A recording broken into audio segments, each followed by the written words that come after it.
दुखे उपकार करे तोय मन अभिमान आळी रे वैष्णव जन तो तेणे कही पीड़ पराई जानी रे. Thinking about Gandhiji, the first thing that comes to my mind is the question, how much or what exactly do I know about Gandhi? This kind of a dilemma I'm sure many of our younger people are faced with. Being an Indian, I know very little about my country. And about Gandhiji, who has been the most important figure in our history, in our modern history, I'm afraid I know very little or none. Mahatma Gandhi was born on October 2nd, 1869. When he finished his education in India, he went to England to study law. When he returned, he practiced lawyer's profession both in India and Africa. When Gandhi returned to India, he worked hard to get Indians independence. He bore the hardship of prison life and fasted willingly in order to bring about his great work. He continued to work for Hindu-Muslim unity even after independence was won. Raghupati Raghav राजा राम पतित पावन सीताराम ईश्वर अल्लाह तेरे नाम सबको सम्मति दे भगवान ईश्वर अल्लाह तेरे नाम सबको सम्मति दे भगवान. I am a man of faith. My reliance is solely on God. One step is enough for me. The next step He will make clear to me when the time for it comes. For the post-independence generation of this country, to which I also belong, I feel that Gandhiji is more a part of history now. He is more or less a legendary figure and nothing else. We today, as such, do not know as to what Gandhiji's philosophies were in fact.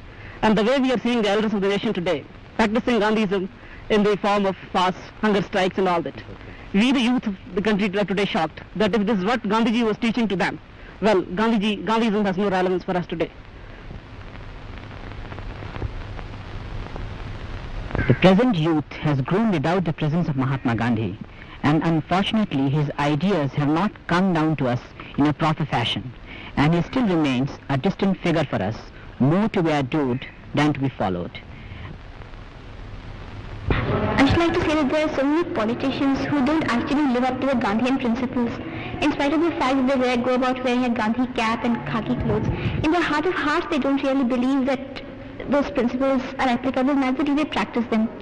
So, I mean, politicians should cause such havoc in the country by putting forward their ideas, and so politicians should be honest in their dealings. Honesty was one of the policies of Gandhiji. It is not at all applied in our daily life. For instance, take ministers. They were the great followers of Gandhiji, and they've taken good posts in the government, but still they're taking bribes and all, and I don't think that is honest, and they're not at all honest towards a country.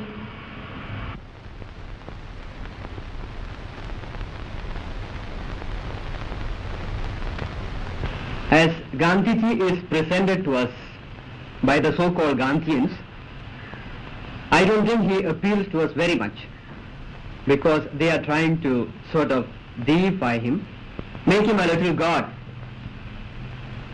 And if they succeed in doing it, I am afraid the historical person of Gandhiji will be forgotten, and he will end up in a pantheon of gods in a dark corner.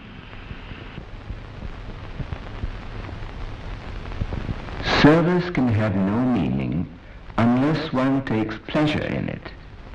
When it is done for show or for fear of public opinion, it stunts the man and crushes his spirit. Are Gandhian principles applicable today? I don't think Gandhiji's ideas about individual non-violence are very applicable. He said if anybody slaps you on the left cheek, you should put forward your right cheek. I don't agree to it. This individual non-violence is only applicable to this extent that you do not go and hurt anybody. But if anybody does hurt you, I don't think it is very sensible just to stand over there and tell him that you go on hitting me. I don't agree to Gandhiji's idea at all, and I don't think it is very applicable. Well, I feel Gandhiji's policy of non-violence is not at all applicable today, especially for India. Look, we are surrounded on all sides by big powers like China, and everyone knows, it's no secret that they've got weapons, nuclear weapons, and any moment they may swoop down on India and destroy us. So it's very foolish not to have weapons and still sit and say, oh, we'll be non-violent, we will be non-violent, we shall not have nuclear weapons and all that. India has the capacity to produce it, and she must if she wants to be an integral nation. And of course, you know, China is very unreliable. All of a sudden they came and attacked us quite some time ago, and you may never know when they'll do it again. So I feel India should not stick to this policy of non-violence. They should produce nuclear weapons, they should start arming themselves, and they should start protecting themselves properly.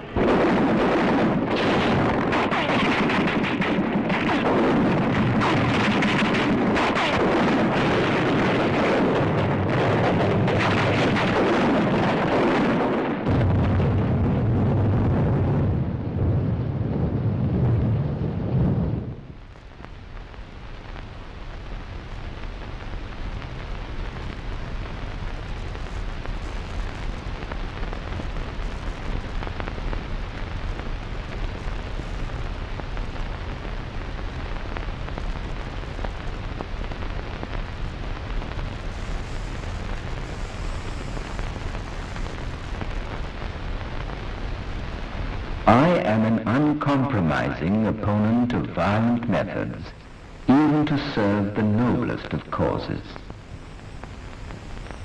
Well, Gandhiji laid great emphasis on discipline, which we really aren't practicing now.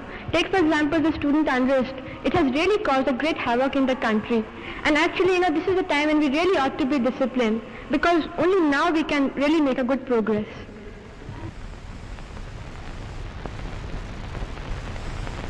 The strikes and all, the cause I think is Gandhiji. He only told us, he only taught us how to go on strike. He only taught us how to go and disobey the law and disobedience and all that. So he hasn't helped us much by teaching that satyagraha, though he might have helped us in getting the freedom, but the present generation is taking the wrong view of it. As some people think that Gandhiji started the strikes, and that's why now the people were following. But they do not realize that Gandhiji did for a good purpose, and there was some cause behind it, whereas nowadays they are abusing this cause.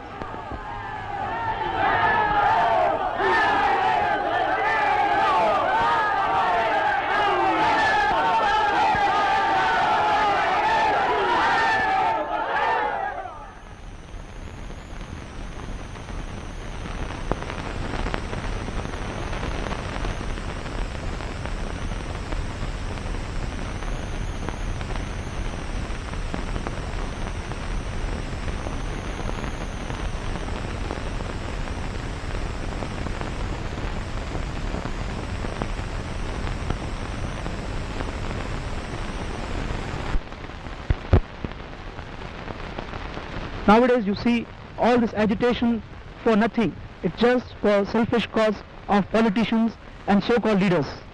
It's only the politicians who are benefited by this. Today they should abolish all this political training in colleges, and unions of students should be abolished.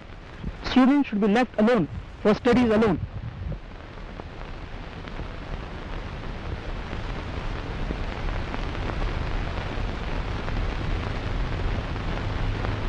When we today talk about violence in India, we always find that the youth are somehow involved in violence. There's always a pertinent question.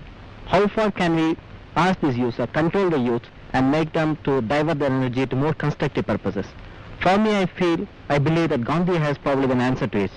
He, during his career, during his life, developed a keen sense of mental inner discipline, and that's what we lack today. And if somehow in the institutions, on all institutions, say from school, colleges, and probably in academic administration like this, we can induct an inner sense of mental discipline, which ultimately means the control of the mental impulses, I'm sure that we are finding a solution to the youth problem, the violence.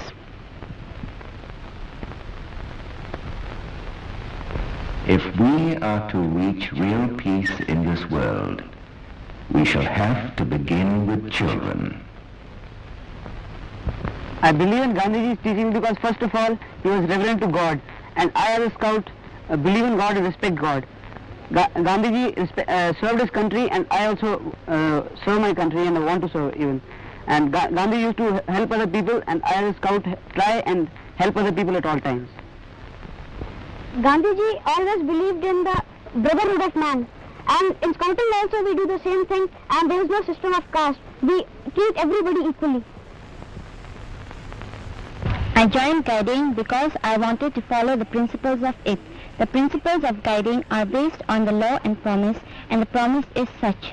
On my honor, I promise to do my best, to do my duty to God and my country, to help other people at all times, and to obey the guide law. By following this promise, I automatically follow the teaching set up by Gandhiji.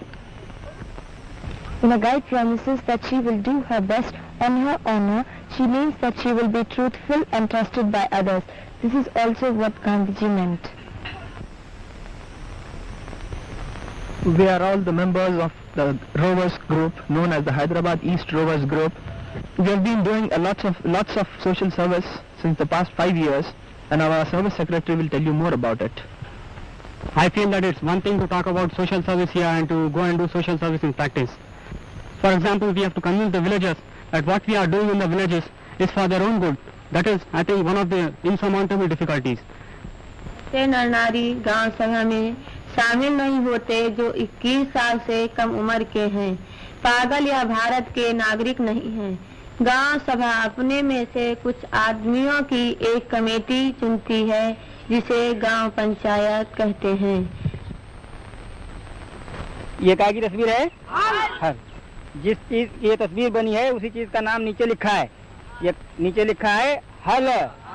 हल में 2 आवाजें हैं, पहली आवाज हा, दूसरी आवाज ला।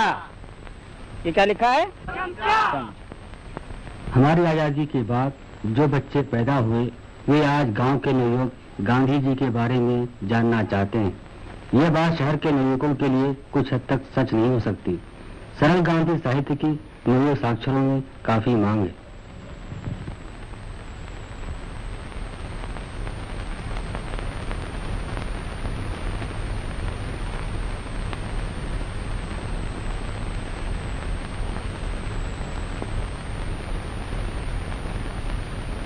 The most important aspect of post-independent society is that we are moving away from spiritualism towards materialism.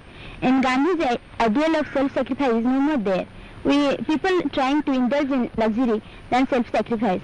And Gandhi's ideas are exploited towards achieving their own aim. Nobody really believes in self-sacrifice anymore.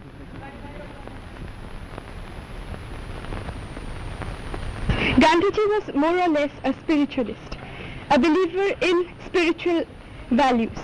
But to the youth of today, speak of India or of the world, I don't think such moral values, rather abstract and vague moral values, have any appeal.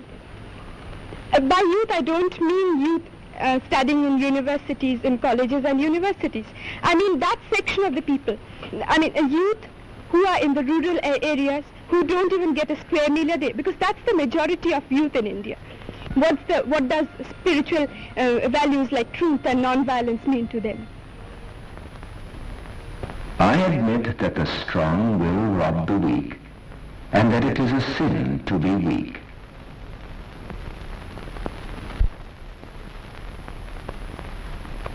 I, as one of those who were born around the year 1947, consider Gandhi to be one of the most strong moral forces ever recorded in history.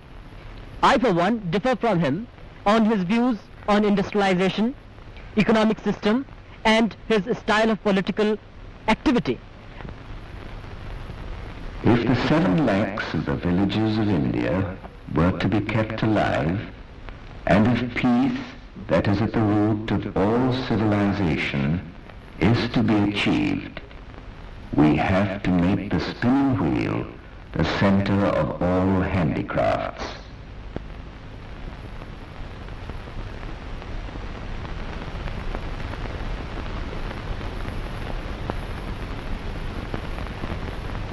True economics stands for social justice.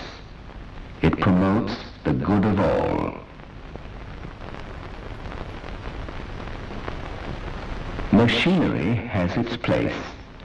It has come to stay. But it must not be allowed to displace necessary human labor.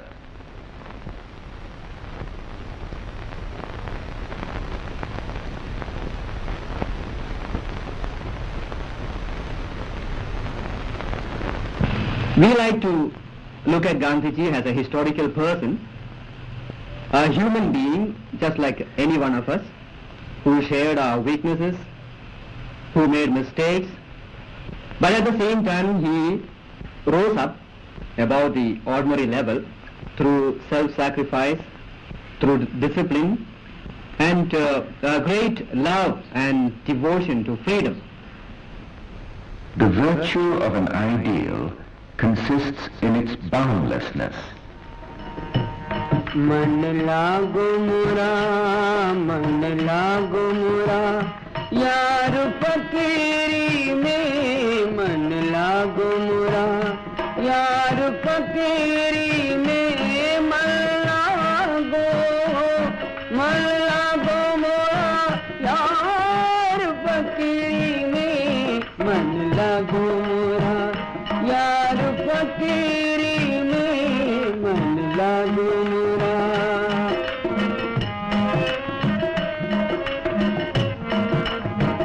जो सुख पाओ राम भजन में जो सुख पाओ राम भजन में सो सुख नाही अमीरी में सो सुख नाही अमीरी में ए मन